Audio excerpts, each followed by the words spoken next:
Nag-start siya noong November 2022. Oh, So so until may now, relationship. yeah, keep growing siya kasi parang before kasi naboboringan ako sa liga dito eh. I mean, hindi siya tulad nung sa Pilipinas. So kami yung nag-start nung sa social media and then naka-live. And then yun nga, pag playoffs, andyan si Renz. Mayroon kami nag-i-interview din kami ng players, ganun. Mm. So hanggang sa lumaki na lumaki, before 16 teams siya nung season 1. Tapos previous 2 seasons, meron kaming 38 teams na. And then this summer league, meron kaming 26 teams. So medyo 26. nabawasan kasi summer nga.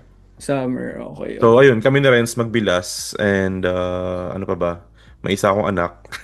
Ay! Pareho po Singer. pala kayong tatay. Uh, Singer din yan si Harold. Singer Singer. rin po. Oo. ano Summer lang ka pa, sa summer. karaoke pag Ay, nakainom. karaoke lang. Ano sa ano po kami? Ako po sa ano sa choir dito. Sa may Nordvan po dati. Mm, Doon kumakanta.